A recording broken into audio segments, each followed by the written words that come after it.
The central banks will have to make it look as if they took control of the gold price and that the market didn't take the gold price control away from them. That's why I think Brodsky and Quaintance were right, that there is a long-term plan here to revalue gold to a much more sustainable level. That we've had 50 years of gold price suppression. I think supplies are getting very tight. There's disagreement among central banks about gold, as indicated by their purchases. I think at some point central banks will get together through the BIS and revalue gold upward to what they consider a much more sustainable price level, and then they will engage maybe in another half-century of gold price suppression. In the intricate landscape of the gold market, ChrisPowell, a prominent figure from the Gold Antitrust Action Committee, sheds light on the pervasive issue of gold market manipulation. Powell closely examines the role played by central banks in influencing gold prices, delving into the consequences of regulatory measures on gold swaps and the broader dynamics of the market. One key element of this evolving narrative is the notable shift in gold purchasers, with emerging economies like Russia, China, Turkey, and India stepping into the spotlight. The United States, holding a staggering 8,100 tons of gold, dominates the arena, constituting nearly 78% of its foreign reserves. Drawing on data from the World Gold Council, gold emerges as a particularly liquid asset, outpacing many other major asset classes on average.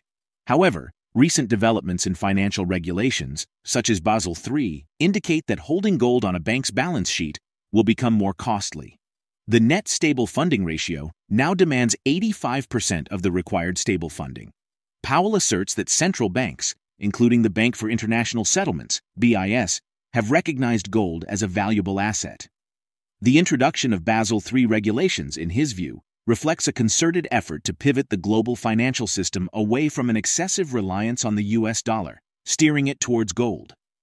China emerges as a formidable player, boasting gold reserves that reach 2,191 tons by the end of September, marking an 11-month consecutive increase. Noteworthy voices, including Alistair MacLeod and Francis Hunt, suggest that China may possess undisclosed gold holdings significant enough to disrupt the US-led global financial system potentially. Powell, however, urges caution in trusting the official gold reserve numbers reported by central banks.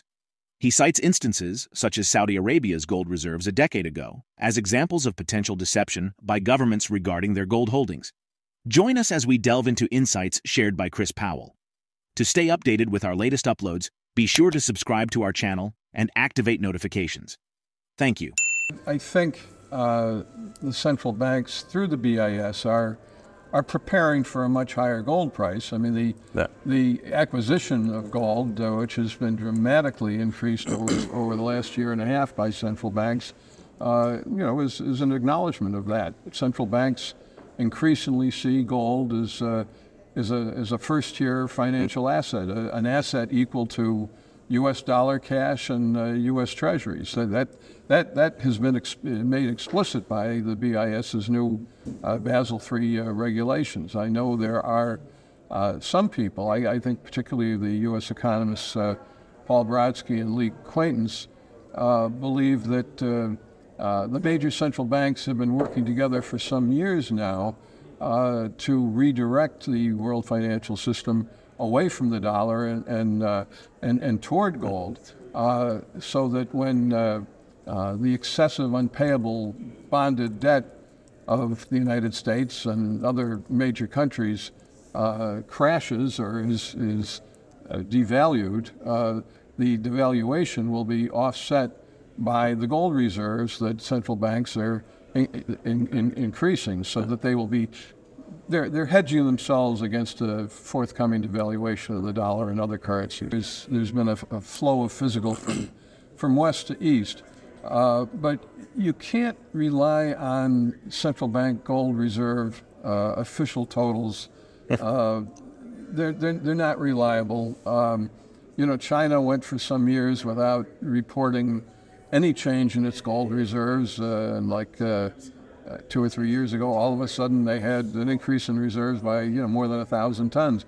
They didn't acquire those reserves in just one reporting year. They were acquired by over a much longer period.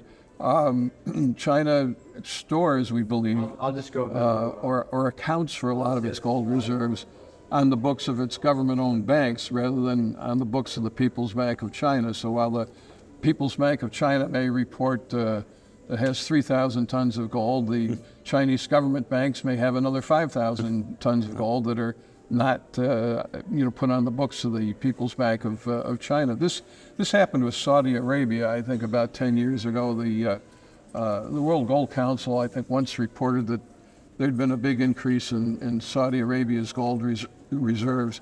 There was some sensation about that, and a few days after, the head of the Saudi Arabia Monetary Authority made a statement saying, "Oh no, they had not acquired all that gold recently. They just have been keeping it in other accounts all this time." So, and yet the figure that they reported to the IMF showed this gold as an increase, and then they decided to deny that it was an increase at all. So I don't think you can rely on official gold data from governments, because there's just so much deception here. You know, the International Monetary Fund, which tracks gold reserves, allows central banks to report gold reserves as if gold in the vault and gold out on loan are the same thing.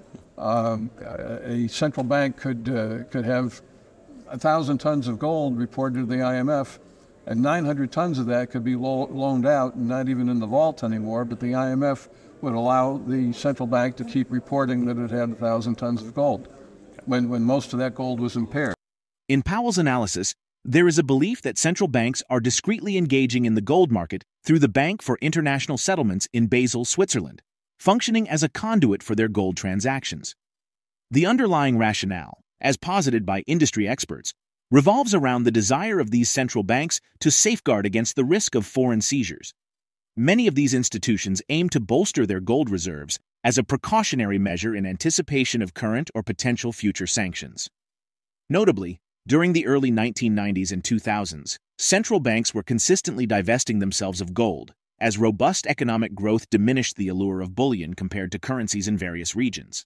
However, the landscape underwent a significant shift with the onset of the 2007 and 2008 financial crisis, prompting an about-face in the official stance of central banks toward gold. Since 2010, these financial institutions have consistently emerged as net buyers annually. According to Powell, if you pay close attention and do some calculations, you can figure out the number of gold swaps the BIS is involved in during a specific month. Let's get back to the interview. Central banks continuing to intervene in the gold market surreptitiously through the Bank for International Settlements in Basel, Switzerland, which is their gold broker, and has admitted in documents we've obtained that one of its major purposes is to intervene in the gold market surreptitiously for its member central banks. Usually, we believe, to control the price, to keep it under control, to contain it, and to protect government currencies against competition from gold. Organizations, analysts in the world is through the monthly statement of account of the Bank for International Settlements. If you read it closely and do some calculations, you can figure out the number of gold swaps that the bank is maintaining in any particular month. We have a consultant about the BIS in Britain, Bob Lambourne, who has been doing this for some years now, and we can track how many gold swaps the BIS has engaged in over the last 3-4 years. This number of swaps has gone up, and then in the last year it came down. It came down to 0 in 1 month, and then a few months ago it started going up again. But we know our calculations are correct, because while the BIS does not explicitly list the number of swaps in its monthly report, it does list its swaps in its annual report, at least for the period of the annual report. And the annual report has confirmed Bob Lambourne's calculations almost well, I wouldn't say to the penny, but the last annual report showed that Lamborn's calculations were off by only 1 ton of gold. So we're very confident that our calculations are correct. Any demand tends to support the price. Any physical demand, anyway, supports the price, and that physical demand has, been admitted by the central banks that have been, buying gold. But I think Brodsky and Quaintance and a few others are expecting a formal revaluation of gold by central banks, where they will peg the gold price at a much higher level, and in doing so, they will create reserves for central banks that are holding gold reserves. They will create, cash reserves, even as their bonds and currencies devalue. So they're hedging, we believe, against the likely devaluation of currencies and government. Are we witnessing a transformative shift in the global financial system as central banks and influential players strategically pivot towards gold, challenging the traditional dominance of the US dollar? Share your thoughts in the comment sections below. If the video resonates with you, join our community by subscribing to our channel and enabling notifications with the bell icon. Thank you for being a part of our community.